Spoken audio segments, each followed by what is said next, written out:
The 1950s were the best time for American car design. When cars weren't just for getting around, they were also for getting people's attention. Bold curves, high tail fins, and cockpits that felt like fighter jets. It was a time when cars were like moving works of art. But even in this golden age, some beautiful things were lost. There were cars that the press liked that had the latest in design and technology, but they did very poorly in the showroom. Why? Is it too expensive, too strange, or just the wrong time? This video will show you 12 beautiful cars from the 1950s that were great to look at, but terrible at selling. And who knows, one of them might be the car you fell in love with as a kid and have been looking for ever since. 1954 Hudson Italia. The Italia, which came out in 1954, was the result of a big partnership between Hudson Motor Company and the famous Italian coach builder Cadillac Touring. The body was made by hand from aluminum and had smooth lines that were similar to those of early Alfa Romeo and Maserati cars, but it was built on the simple chassis of the Hudson Jet, which is a small, mid-sized car. In short, it was a brave mix of Italian and American culture. Only 26 units were made, and the reason was simple: nobody wanted it. At the time, it cost almost $4,800, which was more than a Cadillac Eldorado. American buyers couldn't understand why they should pay so much for a small coupe with an inline six and not much power. But Hudson was right. They were just ahead of their time. The Italia showed that Americans could make a car with a European feel long before the Mustang or Corvette did. Today, the Hudson Italia is a rare find for collectors. It stands for bold ambition and beauty that the world wasn't ready for. Continental M2 from 1956 to 1957. Cadillac was the best luxury car brand in the 1950s. Ford, on the other hand, didn't want to sit it out. They made the Continental M2, which didn't have a Ford, Lincoln, or Mercury badge on it. Instead, it had a new brand called Continental Division. The M2, which came out in 1956, was the most luxurious car in the United States. It had a simple, elegant look. No extra parts, no tail fins. The inside was made of real Scottish leather, had standard air conditioning, and every detail was hand-finished, just like a Rolls-Royce made in the US. The only problem was that it cost too much. The M2 was the most expensive car in America at the time, costing a staggering $10,000, which was the price of a nice house. Ford lost money on every unit sold because it cost more to make than the price on the sticker. Only about 3,000 of these were sold, even though famous people like Elvis Presley and Frank Sinatra owned one. The Continental brand was quietly stopped in 1958. People think of the M2 as a work of art more than a car these days. 1954 Darrin Kaiser. The Kaiser Darrin looked like no other American car in 1954 right away. It had a fiberglass body, a front end with a puckered lip, and doors that slid into the front fenders, which made it look like it came from another world. It was the first sports car made in the United States to have a fiberglass body. It came out just a few months before the Chevy Corvette. The famous Howard Dutch Darrin made it. The Darrin was known for its classic European style, but it also added a romantic touch to the American market. But beauty alone couldn't protect it from reality. The inline-six engine with 90 horsepower wasn't very impressive for a car that looked fast. The cost was high, and making it took a lot of work. The Darrin project was quickly canceled because Kaiser Motors was having trouble with money. There were only 435 units made. The Kaiser Darrin was a brief moment of brilliance. Strange, classy, and ultimately out of place. 1957, the Chrysler 300C. The 300C, which came out in 1957, was the best car in Chrysler's famous letter series and one of the most powerful American cars of its time. The 392 and Hemi 8 engine under the hood could make up to 375 horsepower, which was very impressive in 1957. The car had a 3-speed Torque-A-Flight transmission and could go from 0 to 60 mph in just 8 seconds, which is as fast as European sports cars. The 300C wasn't just strong, it was also very pretty. It had a sporty and elegant look, thanks to Virgil Exner's forward look, tail fin design, wide grille, sloped roofline, and high-quality leather interior. But the cost was too high, almost twice as much as a Chevy Bear. More importantly, the letter series was only meant for a small group of customers, people who wanted both speed and luxury. There were only about 1,900 sales, but now collectors see the Chrysler 300C as a muscle car in a tuxedo. Nash Airflyte from 1950. The Nash Airflyte made a bold and risky move forward in 1950, when most American cars still looked like they did in the past. It had a rounded aerodynamic shape, covered rear wheels, and a curved windshield that flowed smoothly into the roof. This made it look like a giant pill rolling down the road. Nash thought this was the way cars would be designed in the future, and in a technical sense, they were correct. The design of the Airflyte cut down on drag, made it more fuel efficient, and made the ride smoother at higher speeds. The inside was also very impressive. The seats could fold down flat to make a bed, which was something that very few other cars had at the time. But American customers didn't think that way. They thought the Airflyte was strange, fat, and didn't have any personality. Other brands came out with flashy tail fins and chrome-heavy styles. But Nash went with simple and restrained designs. Because of this, sales went down. The Airflyte was a technical improvement, but it didn't appeal to the public. The Roadmaster was the basis for the 1953 Buick Skylark. The Skylark was completely redesigned with lower fenders, bigger wire wheels, a sport windshield that was cut down, and a more refined, elegant back end. The engine was a 322 CI nailhead V8 that made about 188 horsepower. At the time, it was very powerful. The inside was made by hand with leather, a one-of-a-kind steering wheel, and chrome trim all over. In a time when mass production was the norm, each car was built almost by hand, which gave it a unique feel. The issue is the cost.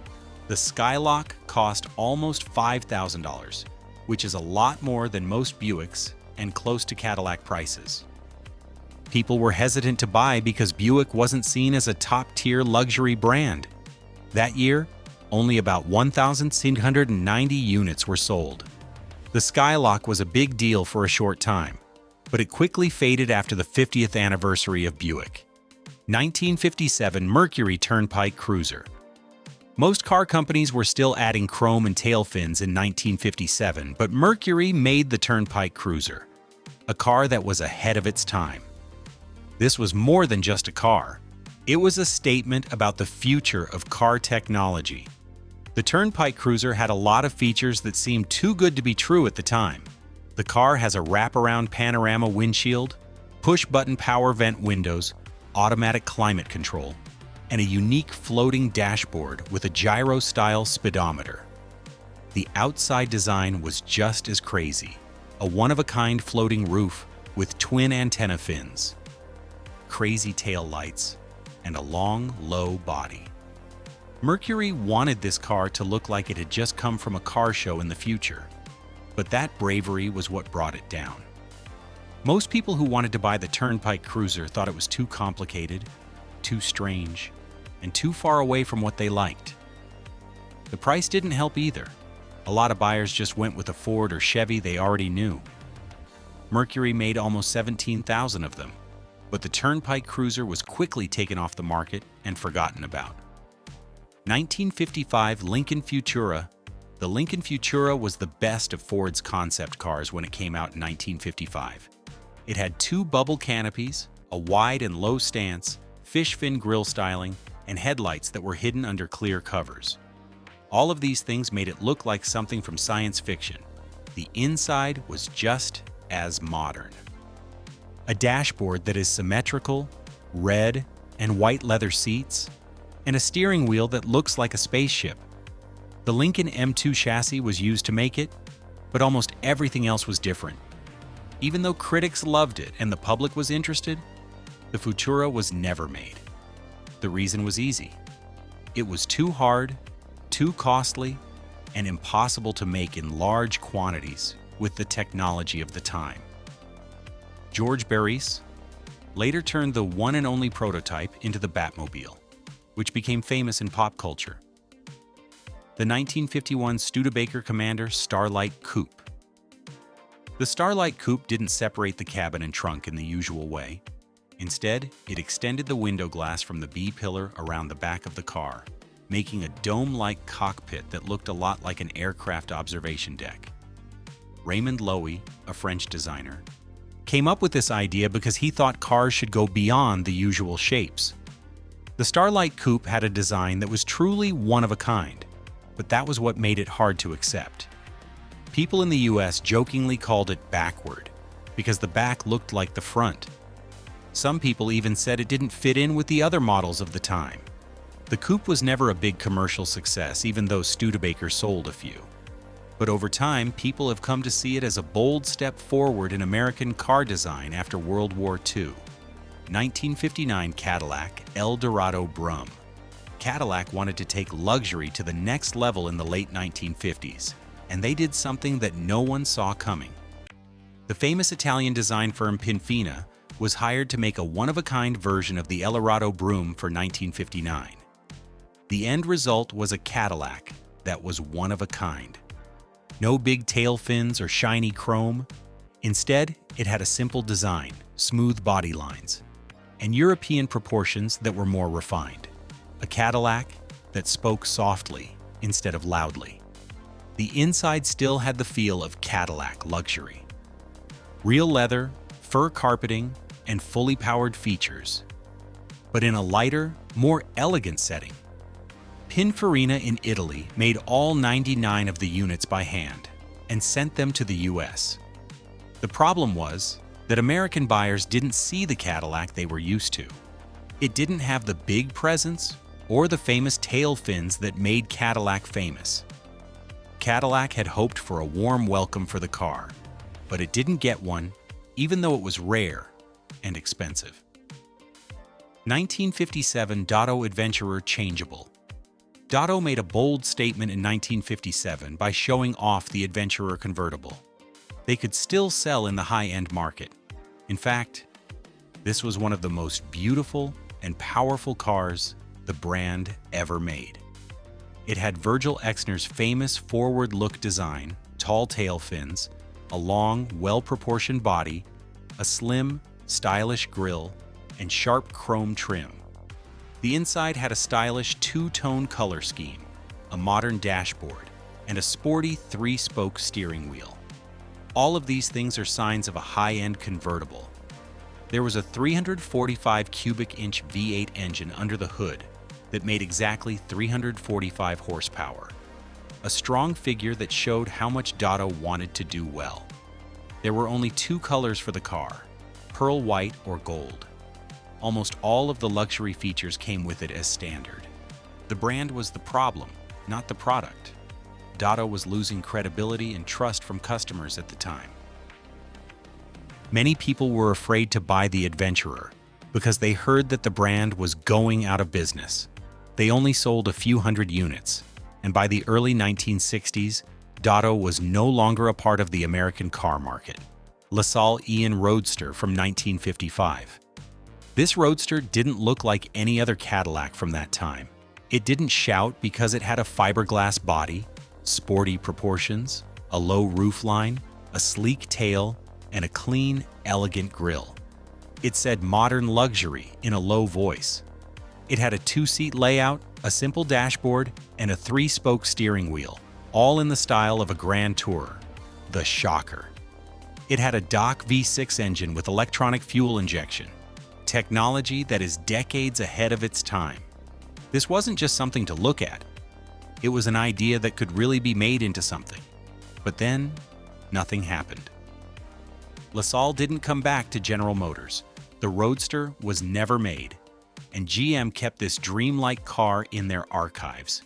You can't help but feel sad when you look back at these 12 cars. They didn't fail because they were bad. They failed because they were different, too fancy, too expensive, too ahead of their time, or just born at the wrong time. But these market failures have turned into some of the most interesting stories in the history of cars. They remind us that beauty isn't always obvious right away, and that we should always celebrate new ideas, even if they don't work out. Which one did you like best? Or do you know of another hidden gem that should be on this list? Please tell us in the comments below. And if you liked this video, please like, subscribe, and turn on notifications so you don't miss any of our new videos about the classic car out's forgotten legends.